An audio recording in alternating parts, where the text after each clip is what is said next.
guys, it's MKxJUMP here, and in today's video we're going to be taking a look at the PvE tier list for the November 2019 meta. So if you're hoping to find the new Fortress hero on here, I'm afraid I'm making this before he's been released. But anyway, we go all the way up to Garuda, and it's going to be fun to check out the PvE meta. I know a lot of you love the PvE tier lists, even more than the PvP tier lists, which kind of shows a lot of people are more focused on PvE than PvP. So, rather than me waffle on about nonsense, let's get into it and check out how I've ranked the heroes in the PvE meta.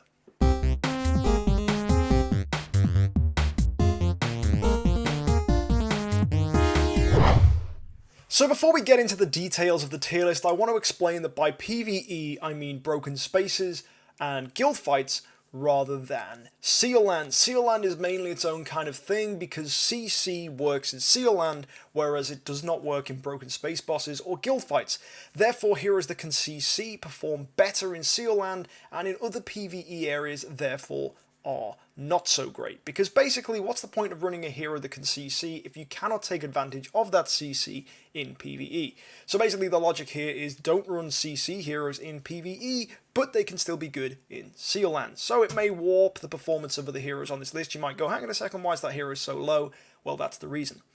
Anyway, let's take a look at the tier list. Starting at tier 0, we have Sigmund, who you might be surprised has been moved up. That's because as a single hero, he's super efficient.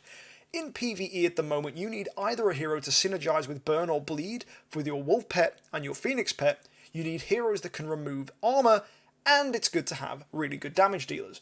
Well, Sigmund does all of those things. He's a burn hero that removes armor. It's awesome, and it's really helpful to just have him there in your team to synergize with Phoenix and do well. So basically, Sigmund is the greatest hero in the game right now for synergizing with your monster. That's why I've put him in tier 0. As well, armor break, why not? It means you can maximize your attack stones rather than going with attack armor break, which means you can do the most damage possible. Next up in tier 0, we find multiple scary copies, and this should go as no surprise. Scaries synergize each other, so as each of them do attacks and buff each other, they buff themselves as well, and the other scaries around them. So they deal insane burst. If you don't know about multiple scaries in PvE, guys, go check out Barry Gaming, and he will show you just how much damage scaries can do. It's amazing. Check it out. Next, we've got Heartwatcher. This should come as no surprise. She can improve your PvE damage fourfold. Basically, she buffs all of your team and increases the damage that the opponents take, which means your damage dealing heroes will do better. Basically, run a Heartwatcher and increase your numbers through the roof. That's how it works. Finally, you'll be surprised to see that we have Garuda in tier 0. She has blown me away with her performance in PvE.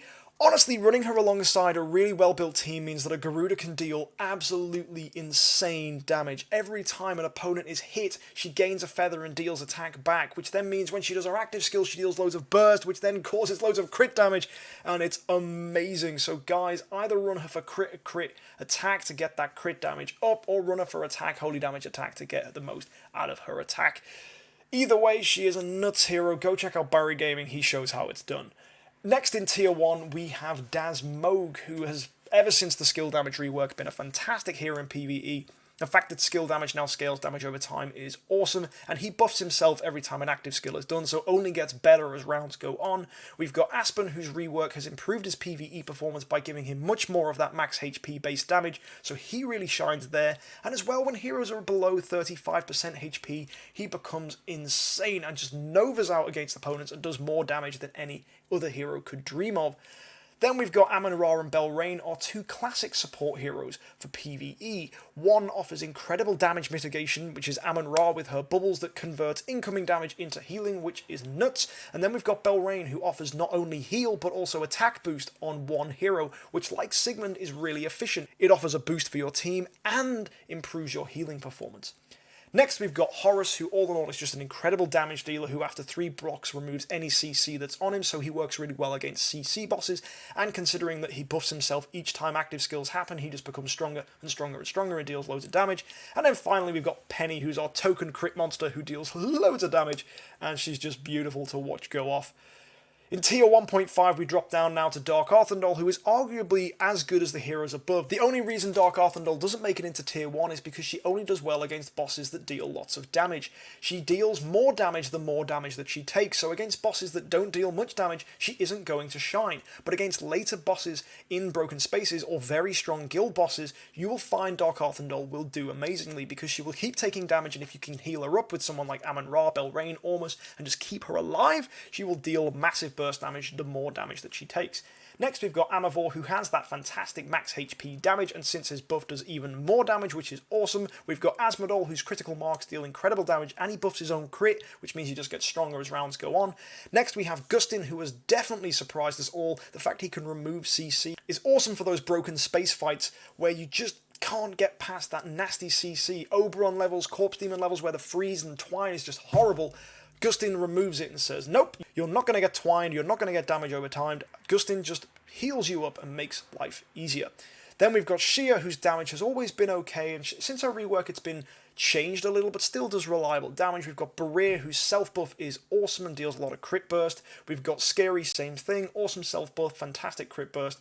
Next we've got Cruz, who is another one of those classic armor break heroes who offers great support, healing, buffs up your energy, and strips away the armor of the opponent. Combo that with his increased damage that he does against opponents, which means incoming damage is increased by 50%. That adds to Heartwatcher's 300%, which sticks it at a whopping 350% damage taken. Very nice. And finally we have Nakia, who offers bleed synergy with Wolf and has really reliable burst, and when she crits she deals even more damage over time, so she does a lot of damage over time, which is fantastic. You'll notice for a lot of these heroes I've recommended the attack stone with skill damage, and that's because they're damage over time heroes and skill damage affects damage over time.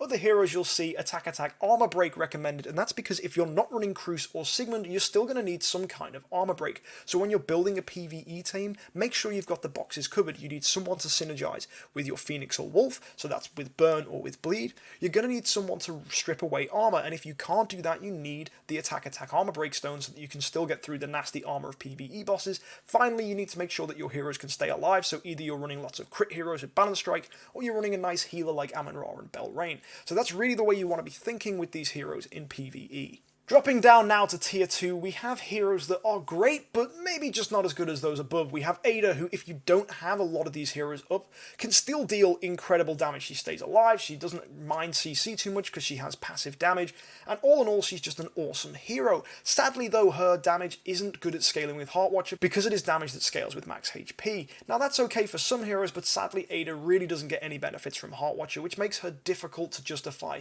in the more powerful teams. Next we've got Bloodblade, who deals fantastic bleed, synergizes nicely with Wolf, but unfortunately doesn't have any self-buffs that can keep him getting stronger and stronger as rounds go on. We have Flamestrike, whose self-buffs relies on other heroes getting burned, so you need to be very focused on running burn heroes if you're going to be running a Flamestrike. We have Ormus, who is a great healer, but unfortunately a designated healer isn't the best choice. It's better to have a healer that can do something else, whether it's energy boosting from Cruz, or whether it's Gustin's ability to remove CC, and Belrain can remove CC as well, and she buffs attack. So those heroes offer a little bit more than Ormus, but if you really feel like you really do need extra healing, Ormus is a good pick. We have Cthugha, who synergizes really nicely with Phoenix. We've got Queen, whose bleed synergizes beautifully with Wolf. And then we also have heroes like Rosa, who offer interesting support, but isn't the best support, but an attack boost certainly scales well with Heartwatcher. And we also have Vesa, who you can either build for attack, or you can build for crit attack, depending on whether you want more healing, or whether you want more damage. Finally, guys, we have tier 3, where we find Faithblade, who is a decent burst hero, but unfortunately the way he works is by boosting his energy when heroes die, so that doesn't really come up in PvE. We have Jara, who scales better when heroes are frozen or petrified, which again doesn't really come up in PvE. We have Valentino, who a lot of people just consider a pure CC hero, but if you build him for attack or attack holy attack, you'll notice his overload passive deals a lot of nice damage, so that's worth considering. We have King Barton, who attacks back whenever he takes damage, and that's against all opponents. Now, against bigger teams, he's hitting all 6, but against these smaller teams in Broken Spaces, where there's only 2 heroes really, it becomes more difficult for King Barton to rack up the damage numbers. Next we've got Starlight, who improves herself as heroes die, which doesn't really happen in PvE unless it's your own heroes, and if your own heroes are dropping, it's often difficult to justify the damage of Starlight, because you'd rather just keep your heroes alive, because the more heroes you have, the more damage you can do. Then we have Valkyrie, who even though she can deal reliable damage and stare down a CC hero without any fear whatsoever, unfortunately her damage does not scale with Heartwatcher because again it scales with max HP. Dipping down to tier 4, we find Mim, who offers some armor break and can energy steal, but that energy steal is only really crucial if you find you're dying against active skills too much, and that's more of a seal land thing than it is for PvE broken spaces. So sadly Mim doesn't really get a good place in broken spaces. We have Bade, whose damage is way too reliant on RNG, not worth running. We have Aiden, who does a lot of damage when he dies, but you want a hero that can keep doing damage. And unfortunately, his damage scales as other heroes die, so it's the same as Starlight.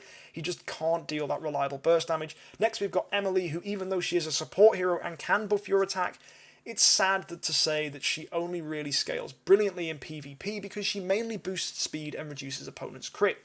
So unfortunately the attack boost she gives isn't that reliable in PvE. Next we have Gru, who offers only really the ability to tank and remove the crit from opponents. He doesn't boost your damage, and sadly having one hero that doesn't really offer much for your team's damage potential really doesn't synergize very well with your goal in PvE, which is to deal as much damage as possible. And finally in tier 5 we have Michelle, Corpse Demon, Kamath and Oberon, who are just CC heroes and don't really do much in PvE. Michelle has stones here recommended for bonus healing or for tanking. We have Corpse Demon, whose stones are recommended here for tanking, and sadly with Kamath and Oberon I really couldn't think of reliable builds for PvE. Oberon is only good if he can twine opponents, which only comes up in Seal Land or PvP, so in broken spaces it's completely redundant, and Kamath again is only good against petrified opponents because he can only remove the armor from them if he petrifies them, and because they can't be petrified he can't strip their armor, which means he can't do what he's good at. So unfortunately Kamath and Oberon really don't have any good builds in PvE. So there you go guys, that was the PvE tier list for November 2019. I hope you enjoyed it, and if there's anything you want to disagree with or agree with, or just comment down below, let me know. If you want to find more content like this and keep up to date with my tier lists, don't be afraid to like and subscribe.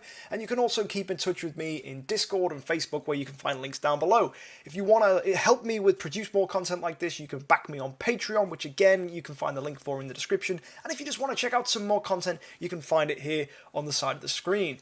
If you guys enjoy my content so much you want to join me on Twitch when I live stream, you can find me on Thursdays at 23:30 GMT at twitch.tv/MKxJUMP.